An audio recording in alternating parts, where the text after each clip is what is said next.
So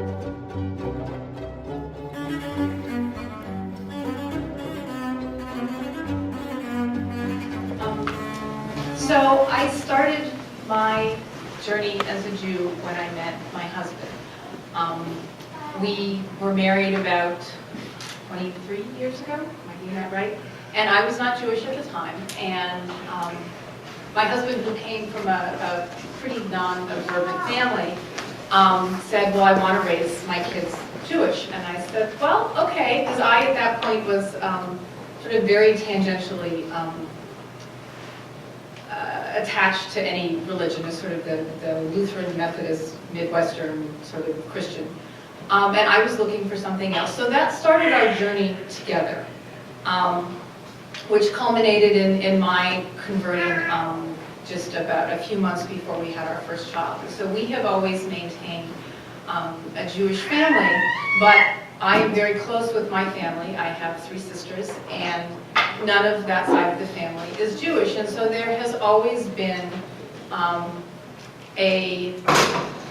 guess I would say a tension in terms of how we mediate particularly holidays and how that plays out.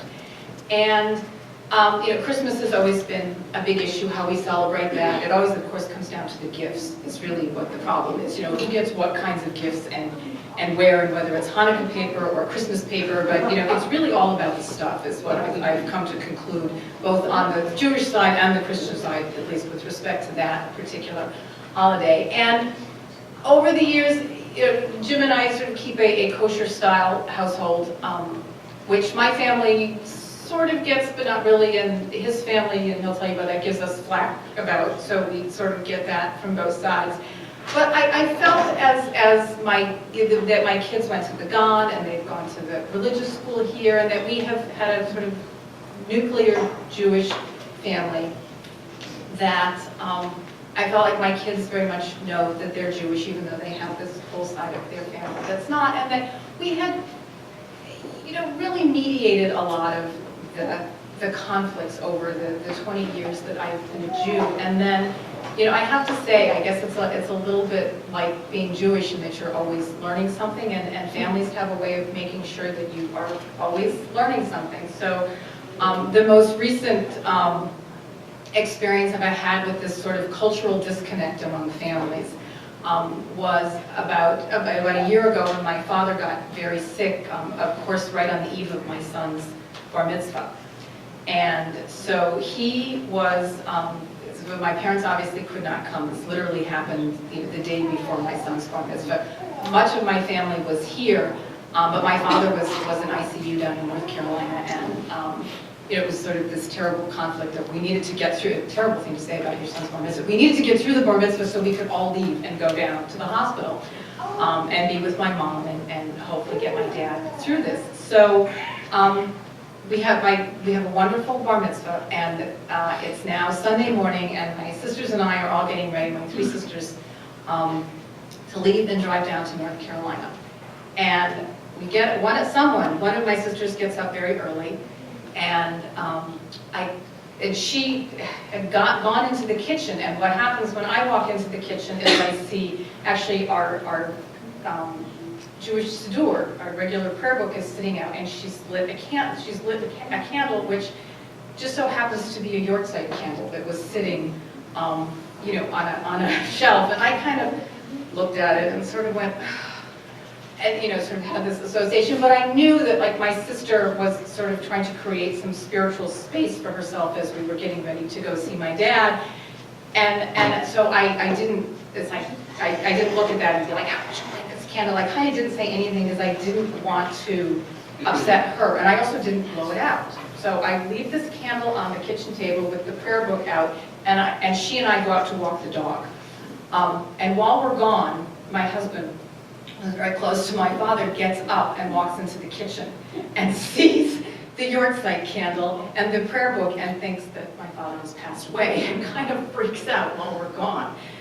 And so I come back, and he immediately comes up to me, what's wrong? And I said, just no, everything's fine, nothing's changed, it's okay. And we sort of have this very awkward moment where we're trying not to get upset with one of my sisters because everybody's under a lot of stress, anyway, we sort of sort the issue out with the candle, and I didn't say anything to my sister at the time, and then of course while the three of us are driving down to North Carolina in the car, I tell my sisters about this issue, and first she's horrified, and then of course since we're all stressed out, we just cracked up about it.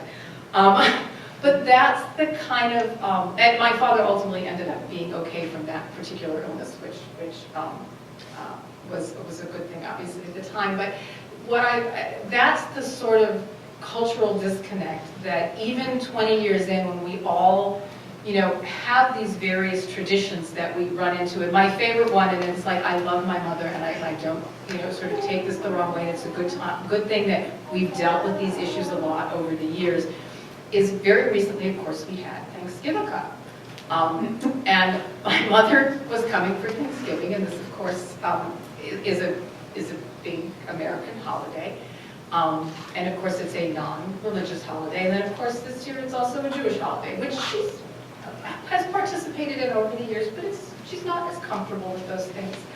And so I wanted to make sure that she understood when she came up that it was also Hanukkah, and that we would be celebrating Hanukkah. My husband's cousins were going to be there, and they have little kids, and we were going to sort of do a big thing with Hanukkah before we sat down for Thanksgiving dinner.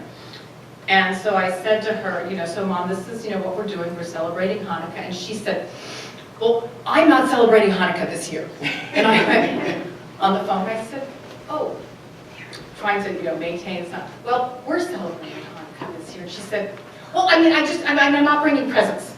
I'll of course celebrate with you. And which, sort of always makes me laugh that the expectation then later when we go to see them over the winter holidays is, of course, that she will give my children Christmas presents that I actually have to help participate in buying. And I said, I was sitting there thinking to myself, after 20 years of walking away from what I used to crack up as the capitalist Christmas at the Kleines with all this stuff, here I am still doing it with my family, because that's what's important in our lives, in having those family connections, even though we sort of run into each other with our religion sometimes, and that's just part of the journey. So. Thank you.